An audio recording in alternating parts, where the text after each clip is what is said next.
రమాప్రభ గారి గురించి మాట్లాడారు, ఏదో నా మీద కోప్పడ్డారని. రమాప్రభ గారు ఆమె చెప్పిన కాంటెస్ట్ ఏంటంటే, మొఘల్ రేకుల కంటే ముందు నన్ను నీకు చెన్నైలో ఒక మంచి ఆపర్చునిటీ ఉంది, నేను అడుగుతున్నాను, నేను రికమెండ్ చేస్తానంటే నేను అమ్మా వద్దమ్మా, నేను చెన్నైలో ఉండలేదు, ఇంత క్లోజ్, ఏరా ఏంటి ప్రాబ్లం, నాకు ఏం తెలియదు, హైదరాబాద్ లో ఉంటాను, ముందులో ఏంటంటే చక్రం ఆఫ్ అయిపోయింది, మళ్ళీ సీరియల్లో మొఘల్ రేకుల్లోనే నేను చేస్తాను, వెయిట్ చేస్తానని చెప్తే అందరం నవ్వుకున్నాం.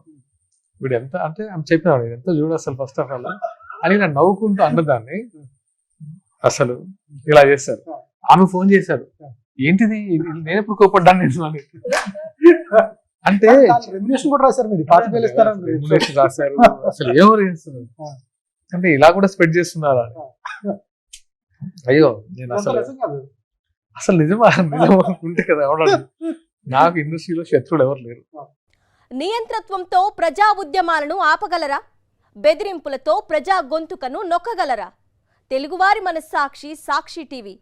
సాక్షి టీవీ ప్రసారాల కోసం వెంటనే మీ లోకల్ ఆపరేటర్ను సంప్రదించండి.